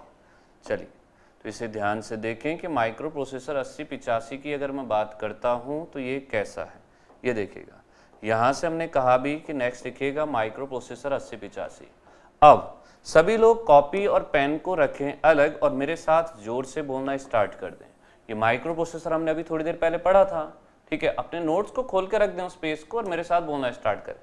कितने बिट का माइक्रो प्रोसेसर था, 8 बिट का था। सबसे ज्यादा 8 बिट का माइक्रो प्रोसेसर जो प्रयोग किया गया वो कौन सा था, 8085 था। कब बनाया गया था, 1976 में बनाया गया था, 1976 में बनाया गया था। किसने बनाया था, इंटेल कॉर्पोरेशन ने बनाया था, वेरी गुड, ठीक है। फिर बात आई किस तकनीकी पर आधारित था, एनमॉस टेक्नोलॉजी पर आधारित था। कितने बिट का था, 8 बिट का था। तो डेटा लाइन कितनी होंगी, वो भी 8 होंगी। एड्रेस लाइन कितनी थी, 16 थी। मैक्सिमम एड्रेसेबल मेमोरी कितना था, 2 की घात 16 या फिर 64 किलो बाइट था, या 65,536 था, ठीक है। फिर बात आई अगली आप लोगों की कि ये जो माइक्रो प्रोसेसर था किसका एडवांस वर्जन था आपका, 8008 का माइक्रो, या वो 8080 माइक्रो प्रोसेसर का क्या था आपका एडवांस वर्जन था, सही है इतना। तो इतनी बातों को स्टूडेंट हम इसके लिए देख चुके हैं, ये सारी बातें हम लोग यहाँ तक पढ़ चुके हैं, ठीक है, कि क्या इसके लिए मैक्सिमम एड्रेसेबल मेमोरी होती है, वो सारी बातों को हम लोग यहाँ तक देख चुके हैं। अब डायरेक्ट जो हम लोग चलेंगे स्टूडेंट वो चलेंगे इसके पिन डायग्राम पर, जहां से क्वेश्चन आपको अक्सर पूछता भी है कि कितने पिन की आईसी होती है, कितनी बाहर की दिशा में होती है, कितनी अंदर की दिशा में होती है। तो इन सारी बातों को अब आगे देखते हैं। तो सबसे पहले बात करते हैं माइक्रो प्रोसेसर 8085 में।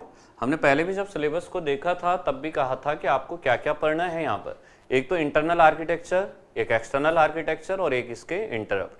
एक्सटर्नल आर्किटेक्चर में जो आपको पढ़ना है वो इसका पिन डायग्राम है। बाहरी जो आर्किटेक्चर है आपका उसमें आपका पिन डायग्राम आ गया। इंटरनल की जब बात आएगी तो वहां हम डिफरेंट टाइप के रजिस्टर्स को देखेंगे जिन्हें हमें एग्जामिनेशन में पूछता भी है, ठीक है। और लास्ट बात आएगी इसके इंटरप्ट की। तो मैं पहले सबसे पहले इसका फटाफट से क्या बना लेते हैं हम लोग, पिन डायग्राम को बना लेते हैं, ठीक है। फिर इसके बारे में थ्योरी भी लिखेंगे, ये कितने पिन की आईसी होती है, कैसे होती है, ये किस तरह से दिखती है, वो सारी बातों को देखेंगे, ठीक है। तो ध्यान से देखें, अगर मैं बात भी करता हूं या एक काम कीजिएगा, ठीक है, यहाँ पर इसको लेकर चलते हैं, 1 मिनट, ये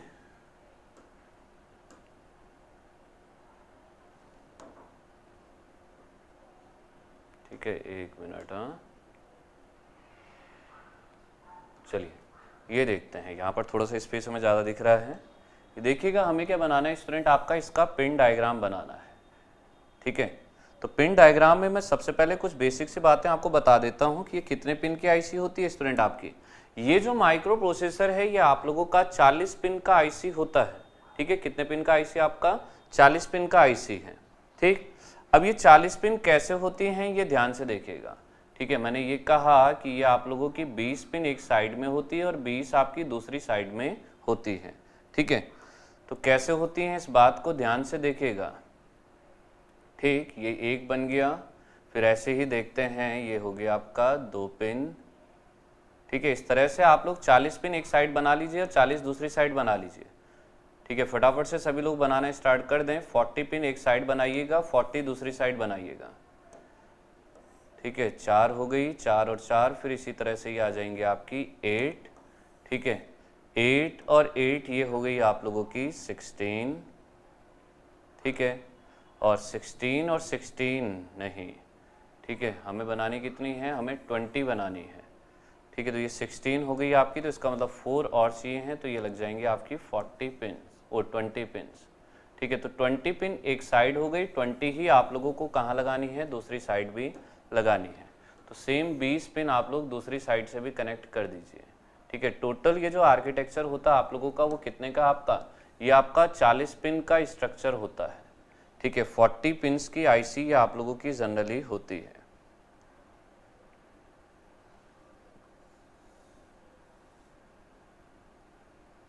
ठीक है, तो ये स्ट्रक्चर को इस तरह से आप लोग सबसे पहले बना लें कि ये आपका क्या है? 40 पिन की आईसी है। तो ये हमने आईसी सिर्फ अभी दिखाई है, यहाँ डायरेक्शन की बात नहीं की है कि कौन सा इनवर्ड है कौन सा आउटवर्ड है, मतलब किसकी दिशा अंदर को है किसकी बाहर को है, वो सारी बातें देखेंगे आप। ठीक है, एक एक करके लेकर चलेंगे। आप लोग चाहें तो यहाँ पर नंबरिंग भी कर सकते हैं, इसमें अगर आप नंबर भी लिखेंगे तो ध्यान से देखिएगा, जैसे मैं बना रहा हूँ वैसे ही लिखते रहिएगा। भाई ये पिन हो गई आपकी पहले नंबर की 1। ठीक है, ये आ गया आपका 2, ये आ गया आपका तीसरी पिन, ये आ गई आपकी चौथी, 5वीं, 6, 7, 8, 9 और 10। ठीक है, फिर 11, 12। ठीक है, फिर 13, फिर आपका 14। ठीक है, फिर बात आती इसी तरह से 15, और ये आ गया आपका 16, ये आ गया आपका 17, ये आ गया आपका 18, ये आ गया आपका 19 और ये आ गया आपका 20। जहाँ पर ख़त्म हुआ वहीं से स्टार्ट कर देना आपको। ठीक है, या ऊपर से लिख लेता हूँ, ये पिन कितने नंबर की होगी आपकी? 40 पिन की 40। ठीक है, ये आ गई आपकी 39, फिर आ गया आपका 38, फिर आ गया आपका 37। ठीक है, फिर बात आ गई आपकी 36, फिर ये आ गया आपका 35। ठीक, फिर हो गया आपका 34, फिर इसी तरह से देखते हैं तो ये हो गया 33, ये आ गया आपका 32। ठीक है, फिर ये आ गया आपका 31, ये आ गया आपका 30, ये आ गया आपका 29। ठीक है, यहीं से अगर मैं देखता हूँ तो ये आ गया 28, ये आ गया आपका 27। ठीक है, ये आ गया आपका 26, ये आ गया आपका 25। ठीक है, फिर यहीं से देखते हैं तो ये आ गया 24, यही देखते हैं हम लोग तो 23, ये आ गया आपका यहाँ से 22 और ये आ गई आपकी 21 पिन। ठीक है, इतना स्ट्रक्चर बना लीजिए। फिर इसके बारे में अब देखेगा, हम जितनी भी इम्पॉर्टेंट बातें हैं उन सारी बातों को देखते हैं। ये जो माइक्रो प्रोसेसर है आप लोगों का सबसे इम्पॉर्टेंट बात, ये कौन सा माइक्रो प्रोसेसर आपका? ये है आप लोगों का 8085 micro processor. This is 8085 micro processor. ठीक है, कौन सा माइक्रो प्रोसेसर आपका? 8085 माइक्रो प्रोसेसर है। ठीक, अब मेरे साथ ध्यान से देखना स्टूडेंट, मैं कैसे आपको बता रहा हूँ। ठीक है, एक एक चीज को ध्यान से देखेगा। सबसे पहले क्या कहा आपका कि जो 40वीं पिन होती है स्टूडेंट आपकी, पिन नंबर 40 जो है, ठीक है, यहाँ पर क्या होता है आपका, इस बात को ध्यान से देखिएगा। ठीक है, पिन नंबर 40 और पिन नंबर 20 की बात कर रहा हूँ कि डायरेक्शन कैसी होती है? इनवर्ड होती है दोनों की। ठीक है, चाहे आप 40 पर देखें चाहे आप 20 पर देखें। ठीक है, और क्या होता है स्टूडेंट इन पिन्स पर आपका?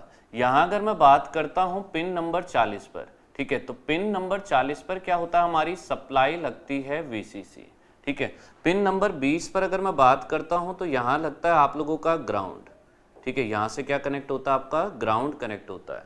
तो कुल मिलाकर इन दोनों पिन से आपका कुछ इस तरह से स्ट्रक्चर कनेक्ट होता है।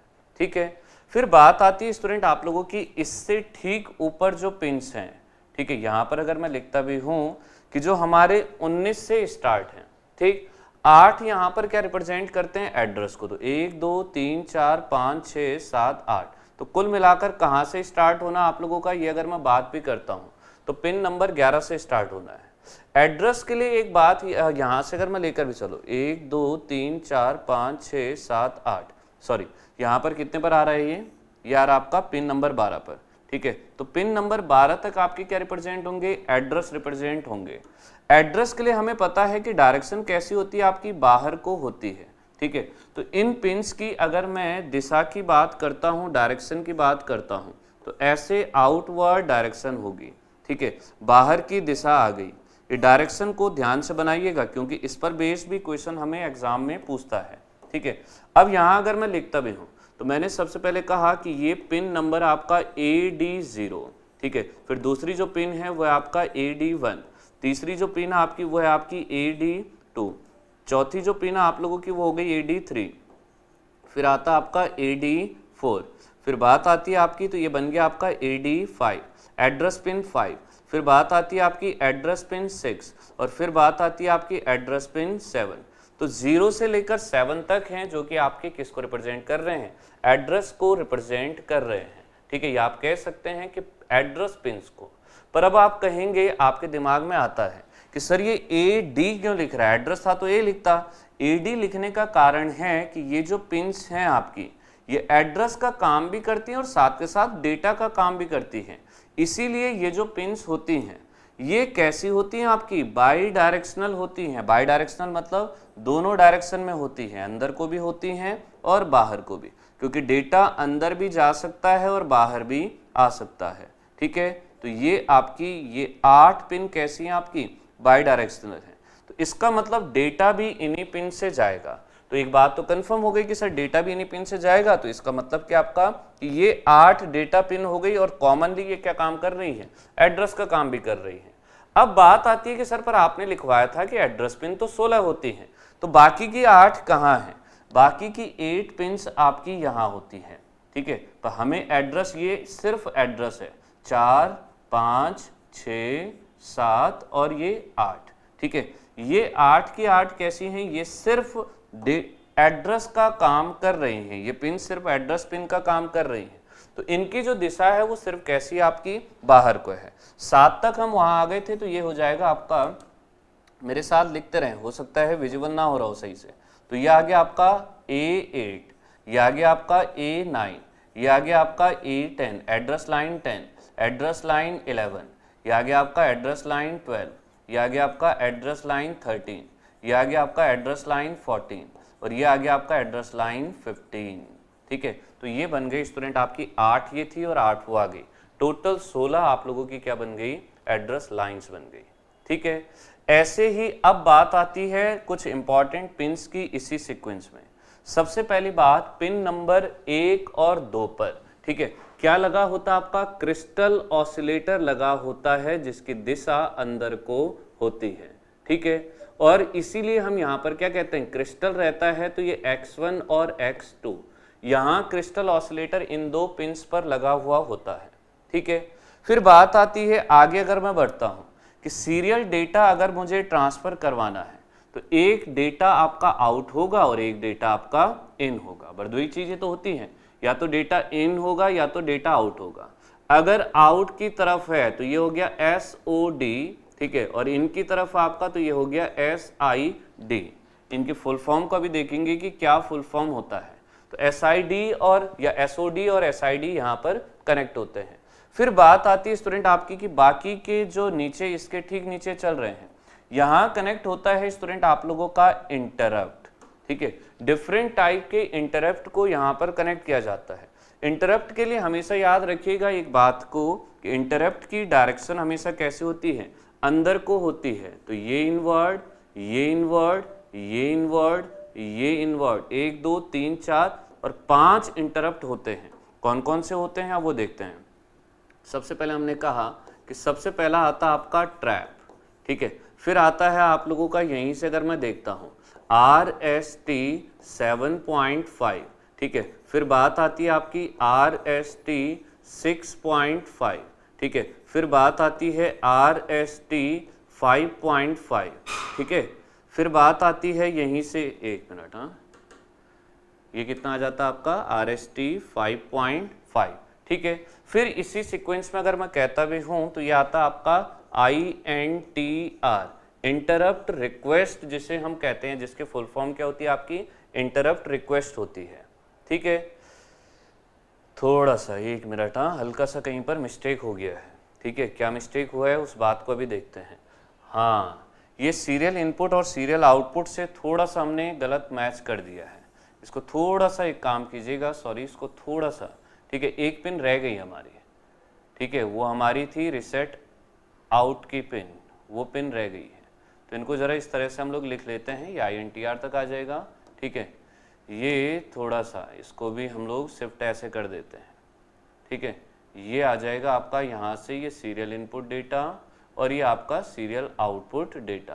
कहने का मतलब जो पिन रही थी उस पिन को देखते हैं पहले, ठीक है। वो क्या था आपका, पिन नंबर 3 पर क्या होता है आपका, रिसेट आउट पिन होती है। ये कौन सी पिन होती है आपकी, रिसेट आउट पिन होती है, ठीक है। इसे लिख भी लीजिएगा, दिस इज रिसेट आउट, ठीक है। ये कौन सी पिन है, रिसेट आउट पिन है, ठीक। अच्छा, ये INTR आ गया, इंटरप्ट आ गया आपका।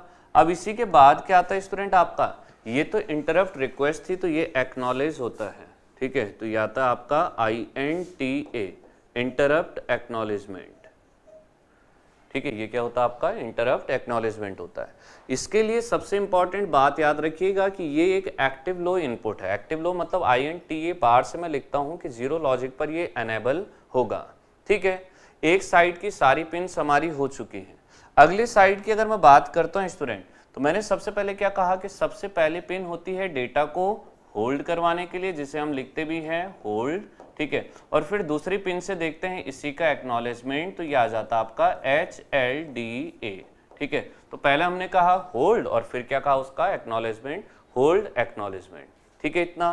फिर अगली बात आती है स्टूडेंट आपकी कि यहीं से अगर मैं लिखता हूं तो ये जो नेक्स्ट पिन है ये रिप्रेजेंट करती है हमारी क्लॉक आउट को, ठीक है, कि आउटपुट में जो क्लॉक जा रही है या आउटपुट में जो क्लॉक आ रही है, ठीक है। फिर ऐसे हमने यहाँ रिसेट आउट देखा था, तो पिन नंबर 36 पर होता आपका रिसेट इन, ठीक है। पिन नंबर 36 से क्या करते हैं हम लोग, यहाँ से reset in command pin number 36 पर देते हैं, ठीक है। फिर पिन नंबर अगर मैं बात करता हूँ यहाँ से 35 की, तो पिन नंबर पर आता है स्टूडेंट आप लोगों का कि कोई भी धीरे चलने वाली डिवाइस अगर कनेक्ट हुई है तो वो कनेक्ट होती है आपकी यहाँ पर। तो यहाँ से हम लोग देते हैं रेडी।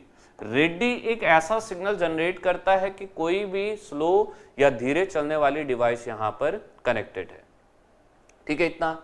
अब अगली बात, जो जितनी भी पिन बची हुई हैं स्टूडेंट आपकी, ये रिमेनिंग सारी की सारी पिन्स किस डायरेक्शन में होती हैं। सबसे पहले डायरेक्शन की बात करते हैं, तो इनकी जो डायरेक्शन होती है वो बाहर को होती है, आउटवर्ड डायरेक्शन होती है, ऐसे, ठीक है। अब ये कौन सी होती है आपकी, ये होती है स्टूडेंट आप लोगों की एक्सटर्नली इनिशिएटेड सिग्नल पिन्स होती हैं, जिसमें सबसे पहला जो नाम आता है वो आता है आपका IO/M बार। ध्यान से सुनिएगा मेरी इस बात को, IO/M बार का मतलब होता है इनपुट, आउटपुट और मेमोरी बार, ठीक है। फिर बात आती है स्टूडेंट आप लोगों की S1 की, कौन सी क्लॉक साइकिल चल रही है, कौन सी मशीन साइकिल चल रही है, उसे देखने के लिए यूज होने वाला इनपुट, ठीक है।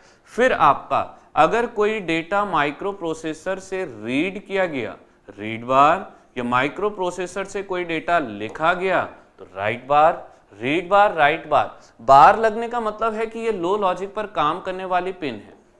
नेक्स्ट आता आपका ALE, एड्रेस लैच एनेबल, और ये आपका मशीन साइकिल को आइडेंटिफाई करने के लिए S0 इनपुट, ठीक है। तो अब ध्यान से देख लीजिए स्टूडेंट, पूरा पिन डायग्राम 8085 माइक्रो प्रोसेसर का आपके सामने पर है।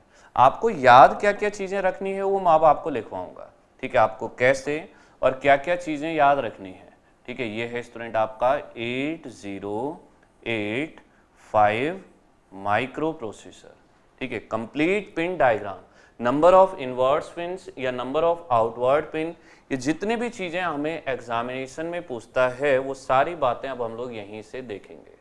तो इसे ध्यान से देख लें, इसे समझ भी लें कि ये हमारा क्या है स्टूडेंट, आपका पिन डायग्राम है। ठीक है, बाकी इसका पीडीएफ आप लोगों को शेयर हो जाएगा, उससे आप बना सकते हैं। अगर ये सिक्वेंशियली याद नहीं भी हो रहे हैं तो कोई ऐसा जरूरी नहीं है कि आपको ये बिल्कुल सीक्वेंस से ही याद रखने हैं। ठीक है, कि जैसे मैंने लिखे हैं उसी सीक्वेंस में आपको याद रखने हैं, ऐसा कोई कंपलसरी नहीं है। ठीक है, ये है स्टूडेंट आप लोगों का फिगर। ठीक है, this is pin diagram of 8085 micro processor.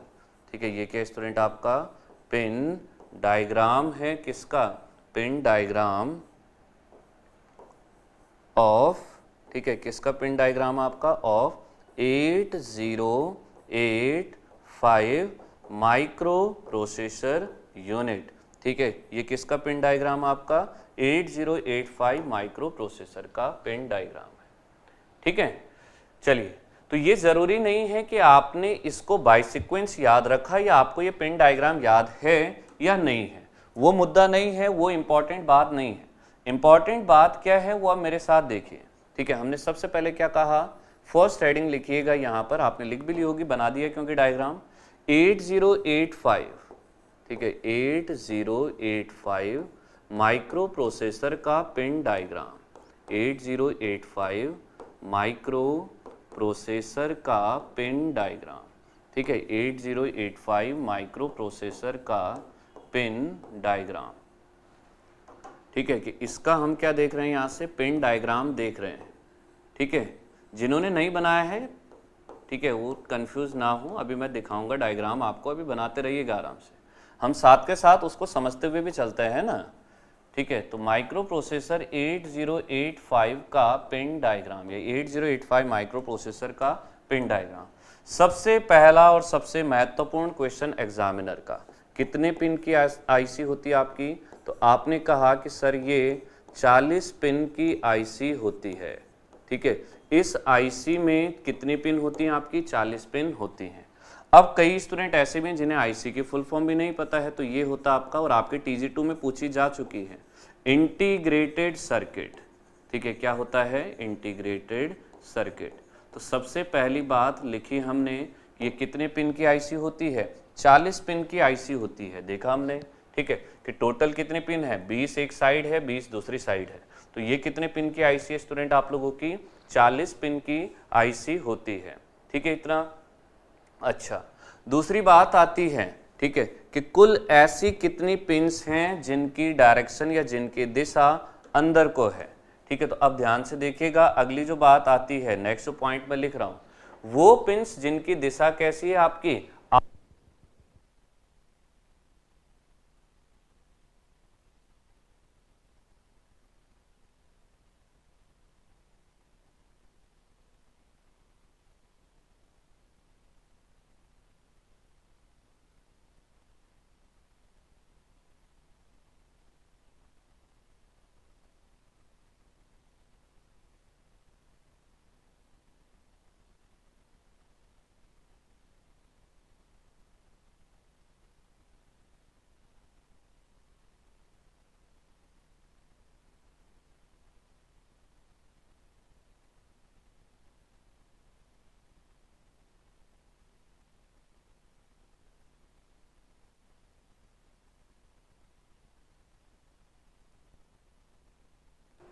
ठीक है, बीच में थोड़ा सा साउंड नहीं आई होगी आप लोगों को, तो ध्यान से सुन ले। मैंने क्या कहा स्टूडेंट आपका, कि पिन डायग्राम से आपका सबसे पहला क्वेश्चन कि कितने पिन की आईसी होती है, तो आपने क्या कहा कि सर ये 40 पिन की आईसी होती है, हमने देखा भी था, अभी हमने बनाया था, ये कितनी थी, 20 एक साइड है, 20 दूसरी साइड है, 40 पिन की आईसी होती है।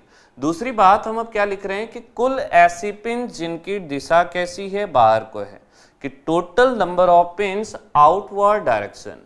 ठीक है, या इसी बात को आपको ऐसे भी पूछ सकता है कि कुल पिनों की संख्या जिनकी डायरेक्शन या जिनकी दिशा कैसी हो, जिनकी दिशा अंदर को हो।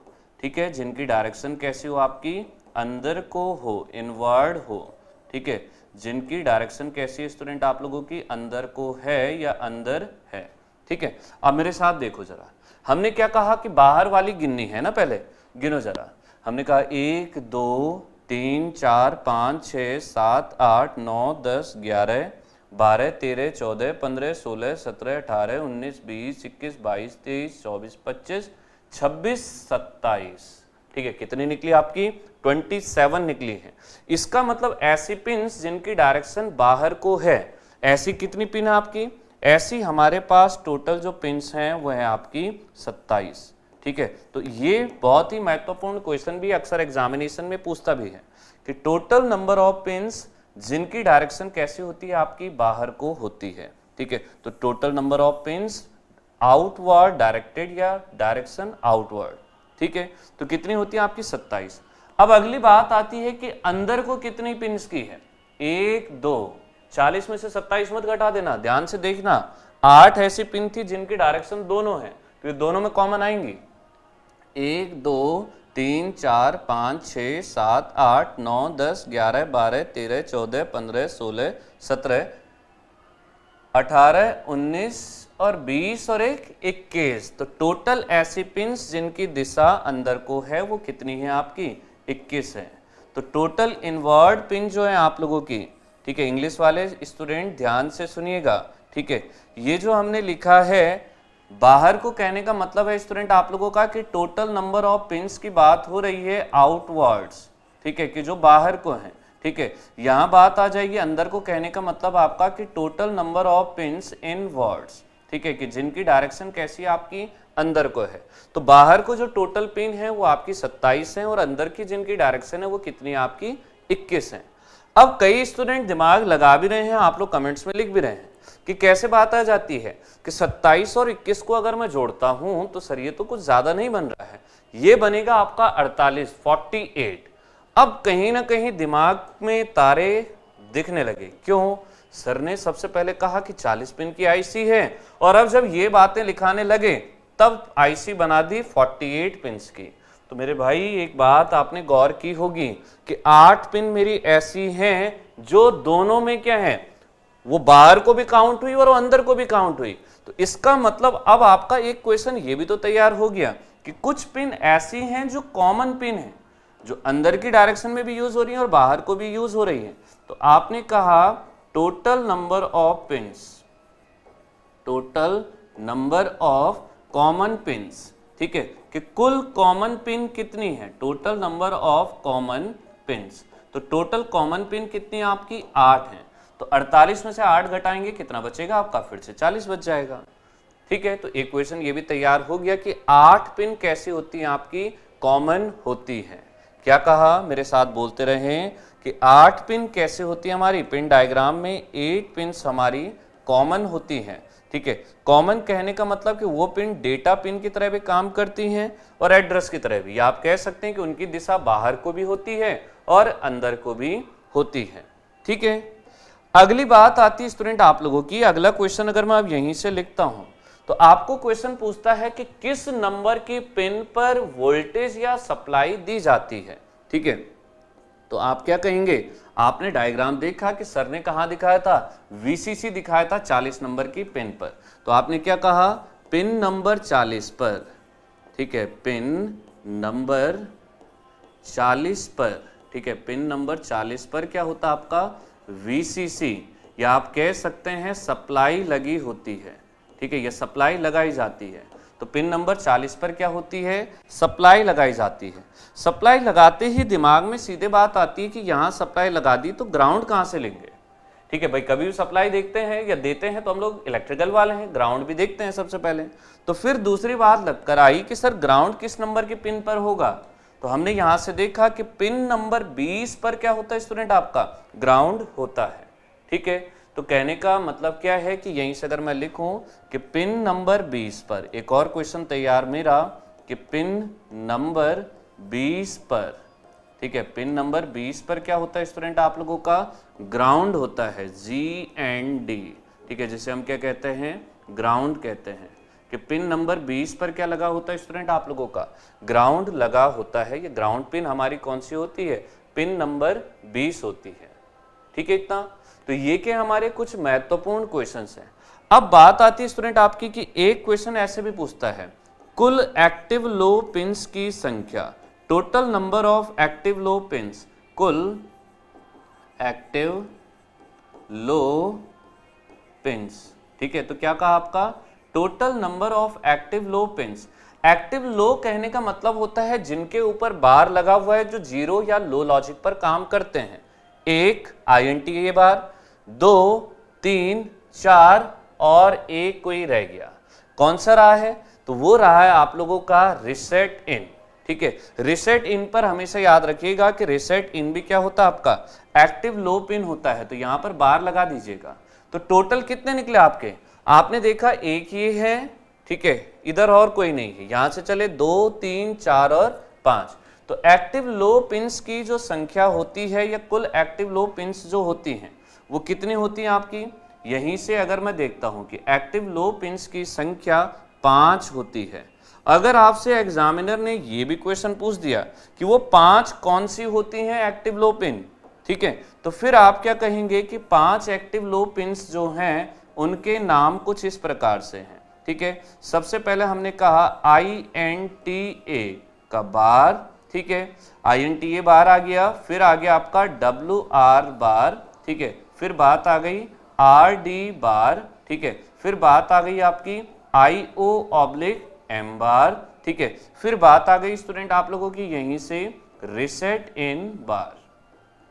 ठीक है, अगला जो आता है वो कौन सा आता है आपका, रीसेट इन बार आता है। तो 5 नाम आपको याद रखने हैं, या 5 पिन ऐसी कौन सी होती हैं आपकी जो कैसे काम करती हैं, आपकी एक्टिव लो पिन का काम करती हैं। ठीक है, इतना अच्छा। अब अगला क्वेश्चन बनता है कि कितने नंबर ऑफ पिन्स से एक्नॉलेजमेंट मिलता है। एक्नॉलेजमेंट का मतलब होता है फीडबैक मिलना। तो एक जगह ये आया था लास्ट में INTA बार, और एक आपका HLD आया था। ठीक है, तो यहां से आपने क्या कहा, अगला क्वेश्चन तैयार होता है स्टूडेंट आप लोगों का, नंबर ऑफ एक्नॉलेज पिन्स। ठीक है, कि एक्नॉलेज पिन्स की संख्या कितनी होती है। तो आपने यहां से कहा एक्नॉलेज पिन्स की संख्या। ठीक है, एक्नॉलेज पिन्स की संख्या की अगर मैं बात करता हूं तो एक्नॉलेज पिन्स की संख्या कितनी होती है आपकी, एक्नॉलेज पिन्स की संख्या होती है 2। और ये 2 कौन सी पिन्स होती हैं आपकी, इनके नाम भी मैं आपको बता दूं। पहला आपका INTA का बार, ये होती है आपकी, और दूसरा होता आपका HLDA। ठीक है, ये 2 पिन आपकी क्या होती हैं, एक्नॉलेज पिन होती हैं। या ये दोनों पिन आपकी कैसे यूज होती हैं, आपकी एक्नॉलेज के लिए यूज होती हैं। ठीक है, इतना अच्छा। चलिए अब थोड़ा सा कुछ चीजों को हम डायग्राम से ही डायरेक्टली देख लेते हैं। ठीक है, जैसे कुछ फुल फॉर्म्स हैं, कुछ आपकी जो आपके अक्सर एग्जामिनेशन में पूछता भी है। ठीक है, तो इस सीक्वेंस में यहां से अगर मैं बात करता हूं, कुछ फुल फॉर्म्स जो आपके सामने पर भी हैं, जो हमें पूछता भी है, तो इसमें 1 बाय 1 लेकर चलते हैं। ठीक है, वहां से देखते हुए चलते हैं हम लोग, पिन नंबर 1 से लेकर चलते हैं। पहले 2 नाम आए आपके स्टार्टिंग में ही, SOD। ठीक है, आपको अगर फुल फॉर्म इसका पूछा, ठीक है, तो ध्यान दीजिएगा, मुझे सबसे पहले क्या दिखा है, मैंने कहा SOD, तो ये होता है स्टूडेंट आपका, इसकी फुल फॉर्म होती है सीरियल आउट डेटा। ठीक है, ये क्या होता है स्टूडेंट आप लोगों का, सीरियल आउट डेटा। SOD की फुल फॉर्म होती है सीरियल आउट डेटा। फिर बात आती है आपकी SID की। SID क्या होता है आपका, यहीं से अगर मैं देखता हूं तो ये होता है स्टूडेंट आप लोगों का सीरियल इन डेटा। ठीक है, ये क्या बनता है आपका, सीरियल इन डेटा। तो सीरियल आउट डेटा हो गया, सीरियल इन डेटा हो गया। ठीक है, फिर आगे बढ़ता हूं मैं, तो INTR। ठीक है, मैंने क्या कहा स्टूडेंट आपका, INTR। ठीक है, इसका जो फुल फॉर्म होता है स्टूडेंट आपका, ये होता है इंटरप्ट रिक्वेस्ट। ठीक है, इसकी फुल फॉर्म क्या होती है, इंटरप्ट रिक्वेस्ट। ठीक है, कि व्यवधान करने के लिए की गई रिक्वेस्ट। ठीक है, फिर अगली बात आती है, नेक्स्ट जो पिन लिखी हुई है INTA का बार। ठीक है, तो INT का मतलब क्या होता है आपका, इंटरप्ट एक्नॉलेजमेंट। ठीक है, ये क्या होता है स्टूडेंट आपका, इंटरप्ट एक्नॉलेजमेंट। ठीक है, ये होता है इंटरप्ट एक्नॉलेजमेंट। ठीक है, इंटरप्ट एक्नॉलेजमेंट। ठीक है, तो ये बन गया आपका इंटरप्ट एक्नॉलेजमेंट। सारी फुल फॉर्म्स को ध्यान से लिखते रहिएगा, ये एग्जामिनेशन में पूछी भी जाती हैं। ठीक है, तो ये बन गया इंटरप्ट एक्नॉलेजमेंट। आगे चलते हैं स्टूडेंट, ये एडी तो आपको पता है कि एड्रेस और डेटा है। फिर बात आई स्टूडेंट आप लोगों की ALE, ये नाम भी अक्सर एग्जाम में रहता है। क्या कहा स्टूडेंट आपका ALE, तो ये होता है स्टूडेंट आप लोगों का एड्रेस, इसकी फुल फॉर्म होती है एड्रेस लैच एनेबल। ठीक है, इसकी क्या फुल फॉर्म होती है आपकी, एड्रेस लैच एनेबल। ठीक है, फिर बात आती है WR का मतलब होता है आप लोगों का राइट, और यहीं से अगर मैं देखता हूं तो नेक्स्ट हमने क्या कहा, WR का मतलब होता है ये WR बार जो है वो है स्टूडेंट आप लोगों का राइट। ठीक है, फिर ऐसे अगर हम लोग बात करते हैं RD बार की तो ये होता है आपका रीड। RD बार को अगर हम लोग देखते हैं तो ये आ जाता है आपका रीड, तो राइट एंड रीड। ठीक है, अच्छा फिर यहीं से क्या आ रहा है स्टूडेंट आप लोगों का IO/M बार, तो इसे भी लिख लेते हैं, इनपुट आउटपुट IO/M बार। ठीक है, तो यहां से हमने क्या कहा, इन आउट और मेमोरी। ठीक है, ये क्या होता है स्टूडेंट आप लोगों का इन आउट और मेमोरी, बाकी तो सारे आप लोगों को पता ही है। ठीक है, तो ये क्या है स्टूडेंट आप लोगों के जनरल कुछ एब्रिविएशन है, जनरल कुछ शॉर्ट फॉर्म्स हैं जो हम लोगों ने पिन डायग्राम में यूज की थे। ठीक है, तो इनको भी आप लोग ध्यान से देख लीजिएगा, एक बार मेरे साथ फटाफट से रिवाइज कर लीजिए। हमने सबसे पहला नाम जो देखा, सबसे पहला देखा स्टूडेंट SOD, तो ये होता है student serial out data. SID होता है सीरियल इनपुट डेटा। INTR होता है इंटरप्ट रिक्वेस्ट। INTA का बार होता है आपका इंटरप्ट एक्नॉलेजमेंट। ठीक है, ALE होता है एड्रेस लैच इनेबल। WR बार होता है रीड बार, वो राइट बार। RD बार होता है आपका रीड बार। IO/M बार होता है आपका इनपुट आउटपुट और मेमोरी। ठीक है, तो इन्हें लिख लीजिए, ये इस तरह से चीज़ें आपके एग्जामिनेशन में पूछता भी है। ठीक है, तो पिन डायग्राम से रिलेटेड कुछ ये बातें भी आपके एग्जामिनेशन में अक्सर आती हैं। ठीक है, ध्यान से एक एक बात को देखते रहें, समझते रहें, जितनी बातें बताई जा रही हैं उन्हें समझते हुए लिखें जरूर। इतना ठीक है?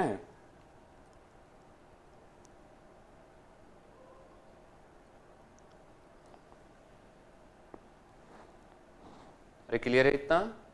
तो यहाँ तक की चीज़ों को आप लोग अच्छे से रिवाइज कर लें, अच्छे से रिकॉल कर लें।